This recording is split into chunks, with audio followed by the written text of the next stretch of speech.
What is cracking, Hope Nation? It's your friendly neighborhood, Kevin Hines. I couldn't be more thrilled today to be here with my friend, Ryan Wolfington of the Inspiring Children's Foundation. Ryan, how are you today? Good, how you doing? It's great to see you, brother. Okay, guys, there are people who talk about changing the world, and then there are people who actually build the systems, the spaces, and the communities that make change inevitable. Today's guest is one of those rare builders. Ryan Wolfington is a visionary leader, a champion for children and youth, and a driving force behind the Inspiring Children's Foundation and the Not Alone Summit. His work sits at the intersection of mental health, trauma-informed care, leadership development, and hope-driven transformation.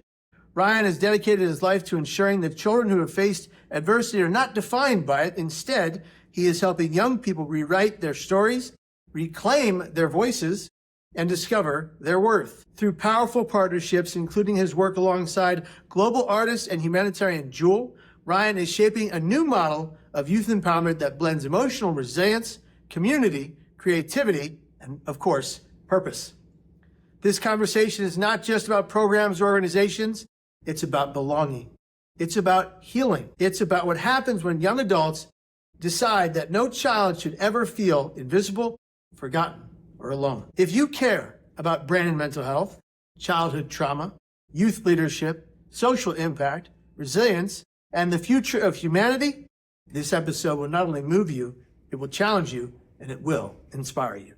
This is Ryan Wolfington, right here, right now, on the HINESIGHTS Podcast. Ryan, thank you for coming on the show. I have to ask you my very first question, which I ask every guest on the show. I think, Ryan, it could be the most important question of all. How is your mental health today? Good. I just did a meditation. Prior to that, I did a cold plunge, a sauna. You know, like Paul Dalio, I'm a big hot cold plunge junkie. Did some exercise.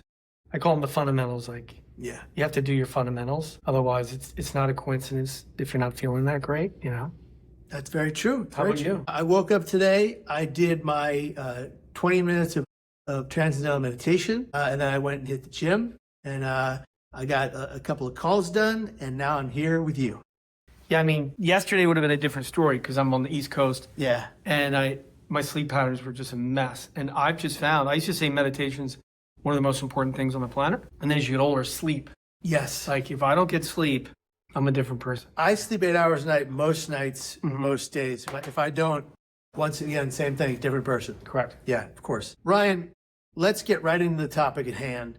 When you think about the children that you serve and the youth you serve through the Inspiring Children's Foundation, what is the most common emotional wound you see? And what is the most powerful sign of hope you witness? So most common theme you see and most powerful sign of hope. That's a great question. We've been doing this for 25 years. Yeah. So a lot has changed. So in the last 15 years, what we see most common is different than the first 10 years.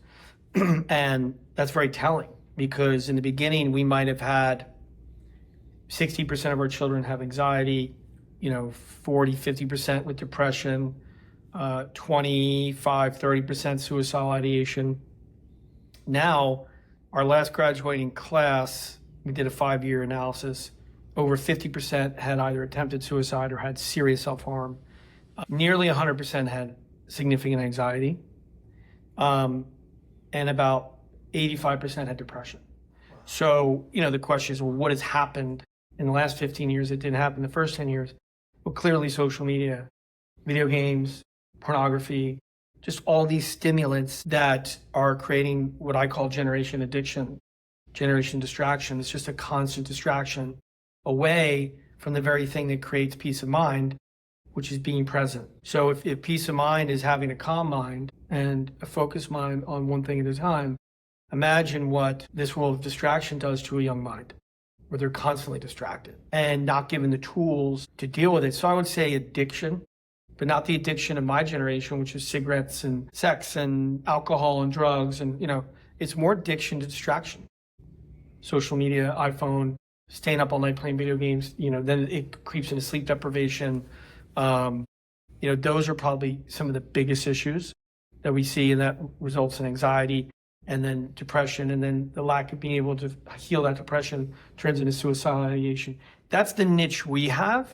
everybody's serving a different community, and it's almost like intuitive how, we tend to deal with children that have suicidal ideations, extreme anxiety, depression, etc. But I think there's an overriding addiction to distraction that exists. I couldn't agree more. I think it's very obvious that this addiction to distraction is consuming our young minds and their attention and their path. I know that I've got family members, nieces and nephews who struggle with too much screen time and not enough time with actual human beings and being a part of their families and engaging in actual conversation every day and night and afternoon with their families. Instead, they're on their devices and they're solely focused on what's coming next. Correct. So the silver lining is that, 25 years ago, when we're trying to sell the idea of you need to be emotionally, mentally healthy to teenagers and their parents, they thought, like, this is weird. You couldn't even use the words. And things like meditation or mindfulness, strange. Now, because of the increase in pain that families and children are suffering, with the pain comes the need for the solution. So what we do is now more relevant and they're more open to it. So you have a much more open society where people are willing to talk about emotional mental health. And I used to say the people that struggle with emotional mental health when they're teenagers are gifted. They're very lucky because we're all going to face an emotional, mental, major struggle in our life. And it's better to face those things at a young age and to learn to be open-hearted and to seek healing at a young age.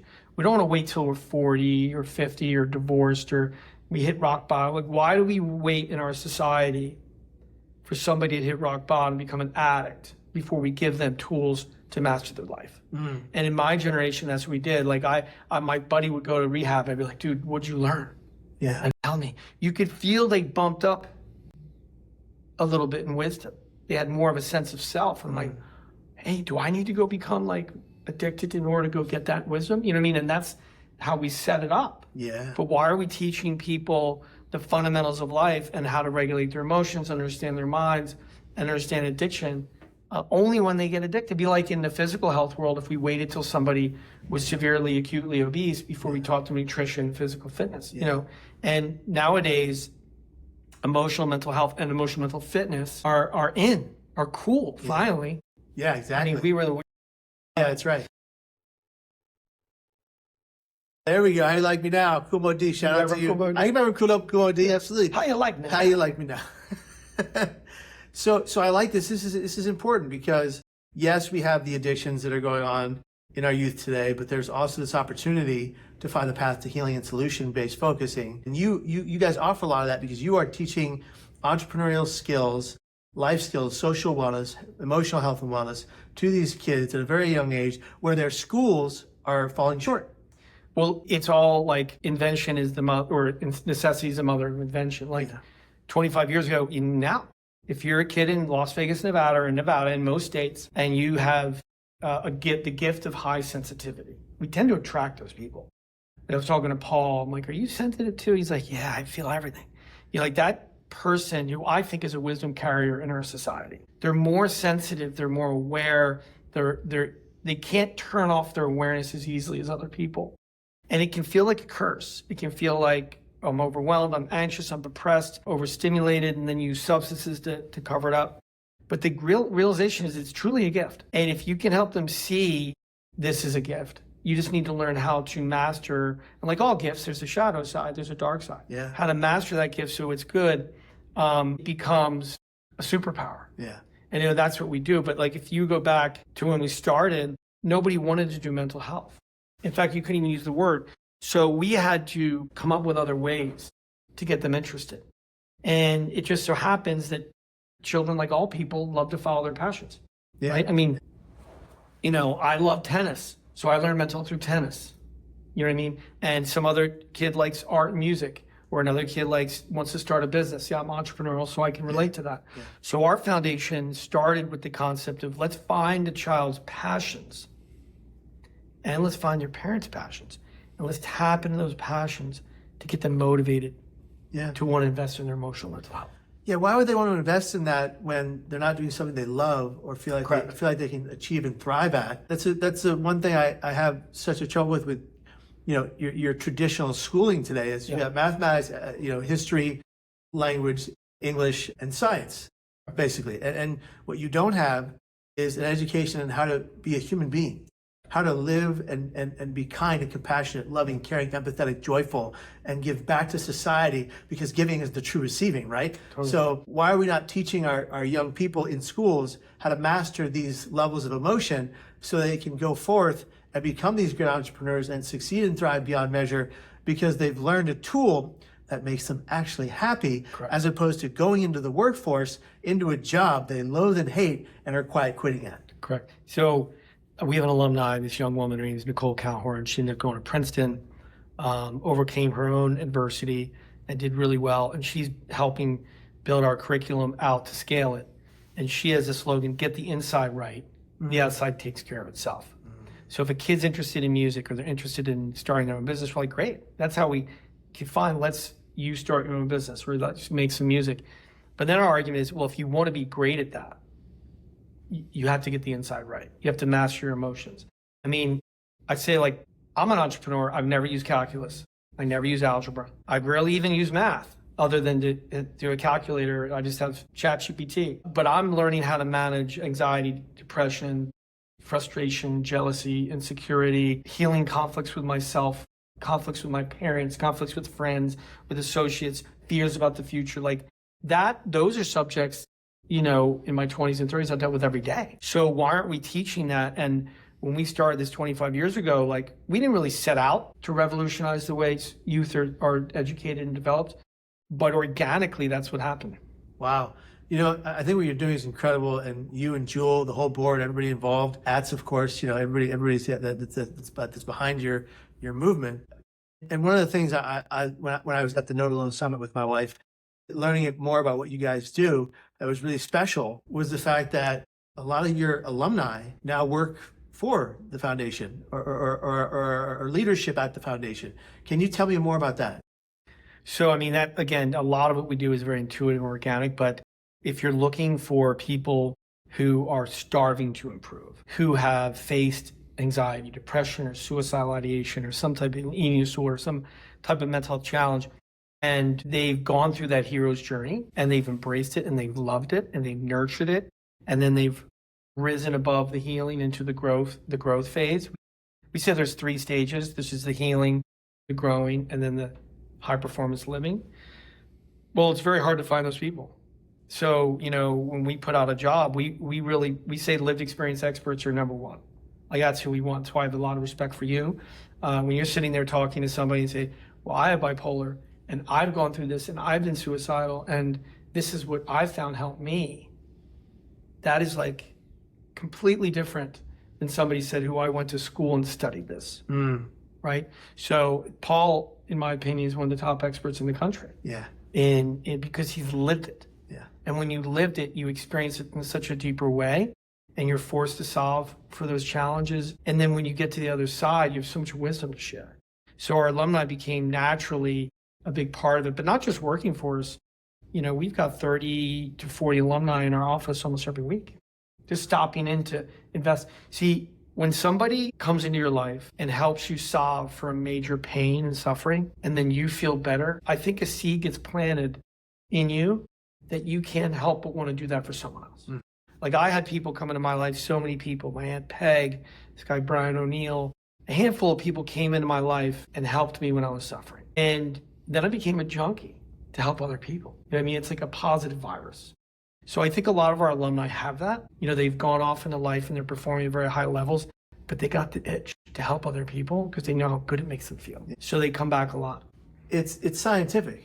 When you help someone else, scientifically speaking, your brain gets a little bit rewired and it helps you feel better. And then you see that person go beyond their wildest dreams and find success. And success doesn't have to be monetary success. It can be life skill success. And they go on and they find life skill success and then they give back. So you're causing this tidal wave of a ripple effect over and over again. And it just keeps going. So I can't imagine in 25 years of doing what you've done with the foundation, how many lives you've touched, changed, moved, shifted forever. And not just them, but their lineage. Because if you have a person that you helped not take their lives, guess what? They get to grow up. And then they have a wife or a husband. And then they have kids that they would not have had. And then that child grows up and now they're 15 years of age and they want to give back and do something cool for society. at that young age. So you're really making an impact. Well, I would say that, like, yeah, we are inspiring that change. But I learned a long time ago, I'm not going to take credit for someone else's change, and I'm not going to take blame if they don't. But ultimately, that journey is theirs. Yeah. We're just there to walk alongside them, give them the tools, educate them on the tools, show them people that are older than them or people that are similar to them, that they've done it and they can do it too, and then walk beside them. And ultimately, the credit goes to them.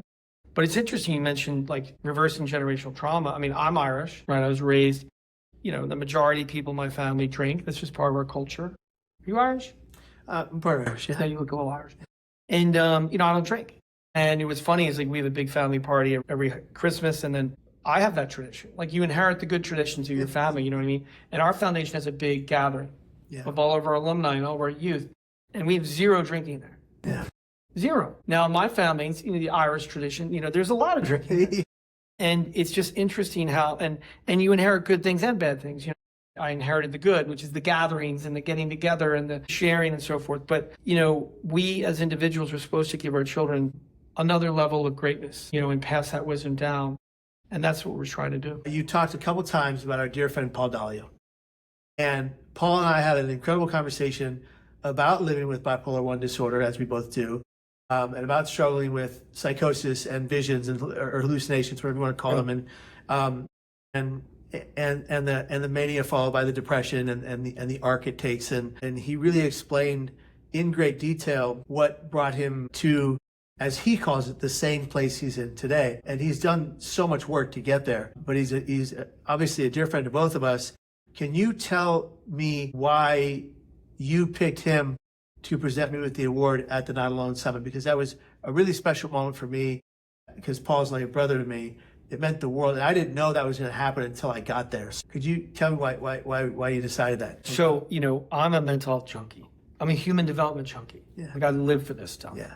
And I feel that what we're doing is, unfortunately, it's revolutionary. I wish it was everywhere. But, we have almost a non-existent mental health system in our country, and it's fragmented at best. So, some people love Michael Jordan. I love Michael Jordan, right? And I love, musicians and things like that. But I really look up to those who are mastering the art of living, and pioneers in that space. Like, I love that Oprah brought meditation to the mainstream in the 80s. Yeah. I love that Phil Jackson with the Bulls talked about emotional regulation, understanding your anger, and meditation, and all these other tools, again, in the 80s. Like, I can tell you where the breakthroughs were, you know what I mean? And when I met Paul and we were just chatting, right, and I couldn't believe, when I asked him, so what do you do with your bipolar? He listed his fundamentals. One, they were identical to my own, and identical to what we do in our youth foundation, which are unique, which are very unique. This is not what a doctor would say go do. Yeah. Unfortunately, in our system right now, the treatment is antiquated, and the training that they're getting in med school is antiquated. Behavioral therapies are, not front and center. It's medication is very, very important, especially in bipolar. Like, it's fundamental. But medication only doesn't cut it. Just like behavioral therapies only doesn't cut it. Right. It's really a holistic, whole human approach. And Paul, not only his fundamentals, but the way he articulated them was the most profound I'd ever seen. It was literally 2 blocks from here, actually. 2 blocks from here, right down the street. And he's like, well, I do this, and this. And I was like, what? And his fundamental, by the way, you should rewind. I don't know if you asked him what his fundamentals are, but they're money. And anybody who knows anybody with bipolar or struggles with bipolar should go back and watch that episode. Yeah, we did. Because he really is. He breaks it down. He's a master at it. And he's had the access to some of the best experts. But better than that is, bipolar comes to sensitivity and this awareness. You have this, like, real alert intelligence. You know what I mean? And he speaks about that wisdom that others don't necessarily have. Please tune in next week for part 2 of my conversation with Ryan Wolfington. Until next time, this is the HINESIGHTS Podcast, and our goal, as always, is to help heal, connect, and inspire. Be well, take care, share this podcast with someone who needs to hear it, and as always, be here tomorrow.